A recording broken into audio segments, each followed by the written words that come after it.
بسم اللہ الرحمن الرحیم۔ السلام علیکم ورحمۃ اللہ وبرکاتہ۔ معزز ناظرین، حقوق سے متعلق دنیا میں بے شمار باتیں کی جاتی ہیں کہ لوگوں کے حقوق کیا ہیں، حکومت کے حقوق کیا ہیں، رعایا کے حقوق کیا ہیں وغیرہ۔ کیا ہم نے کبھی سوچا ہے کہ اللہ کے حقوق کیا ہیں؟ ناظرین، اللہ کے بھی بہت سے حقوق ہیں۔ بعض اس میں سے یہ ہیں کہ اللہ رب العزت کے ساتھ کسی کو شریک نہ کریں، اللہ کو ایک مانیں۔ ناظرین، اس سلسلے میں جو اہم بات ہے وہ یہ ہے کہ اسلام نے شرک کو کلی طور پر منع کیا ہے۔ شرک ظاہر ہو، خفی ہو، یا شرک کی جتنی قسمیں ہیں سب منع ہے۔ یہاں تک کہ غیر اللہ کی قسمیں کھانا بھی منع ہے، چیزوں کو مؤثر بالذات سمجھنا، یعنی اسی سے میرا کام ہو رہا ہے، یہ بھی منع ہے۔ سجدہ تعظیمی وغیرہ سے بھی منع کیا گیا ہے۔ آج ہم بات کریں گے کہ اس کے علاوہ اللہ کے کیا حقوق ہیں۔ تو ایک اہم حق بندوں پر یہ ہے کہ وہ اللہ رب العزت کی ذات اور اللہ رب العزت کی صفات پر ایمان رکھیں۔ ناظرین، لوگوں نے یا باطل فرقوں نے خاص طور پر اللہ رب العزت کی ذات سے متعلق عجیب عجیب خیالات گڑھ لیے ہیں، بسا اوقات بہت سی بیہودہ باتیں کرتے ہیں۔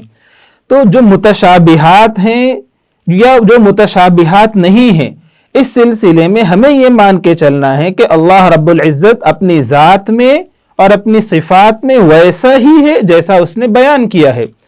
تو جو متشابہات ہیں اس سے متعلق متقدمین تفویض کی راہ اختیار کرتے ہیں، یعنی جیسا اس نے بتایا ہے ویسے ہی ہے، یا متاخرین تعویل کرتے ہیں۔ چاہے تفویض کا معاملہ ہو یا تعویل کا معاملہ ہو، ہمیں بہرحال اہل سنت والجماعت کے عقیدے کو مضبوطی سے تھامنا ہے۔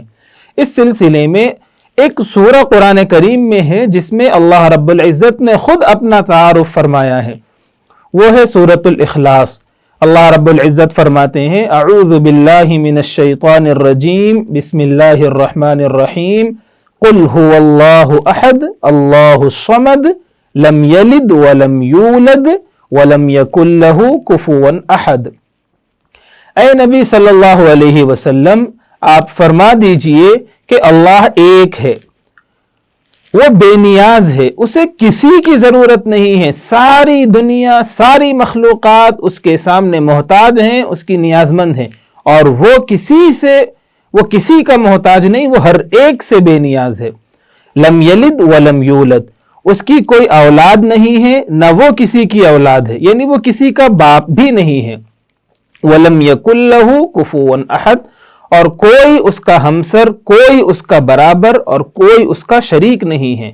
یہ اللہ رب العزت نے اپنا تعارف فرمایا ہے۔ ایک دوسری جگہ اللہ رب العزت نے فرما دیا: لیس کمثلہ شیء، اس کے جیسا کوئی نہیں ہے، یعنی اس کی ذات میں، اس کی صفات میں، اس کے افعال میں وہ تنہا ہے، کوئی اس جیسا نہیں ہے۔ تو اس طرح کے جو عقائد ہیں اس سلسلے میں ہمیں یہ تعلیم ہے کہ جو اللہ رب العزت نے فرما دیا ہے ہم اسی پر ایمان رکھیں۔ اس کی ذات اور اس کے صفات سے متعلق ہم اپنی طرف سے اس میں کوئی چیز کا اضافہ کریں گے تو یہ درست نہیں ہے، یہ بالکل بھی جائز نہیں ہے۔ اور اسی طرح جو غلط عقائد یا غلط باتیں لوگ منسوب کر دیتے ہیں اس سے بھی ہمیں بچنا چاہیے۔ اور اس سلسلے میں یعنی اللہ رب العزت کی ذات اور صفات سے متعلق ہمیں اس پر جیسا اللہ نے بتایا ہے ویسے ہی ایمان رکھنا ہے، اور متشابہات میں اہل سنت والجماعت کے عقیدے کو مضبوطی سے تھامنا ہے۔ تو اللہ رب العزت سے دعا ہے کہ اللہ رب العزت ہمیں بھی اس پر عمل کرنے کی توفیق عطا فرمائے۔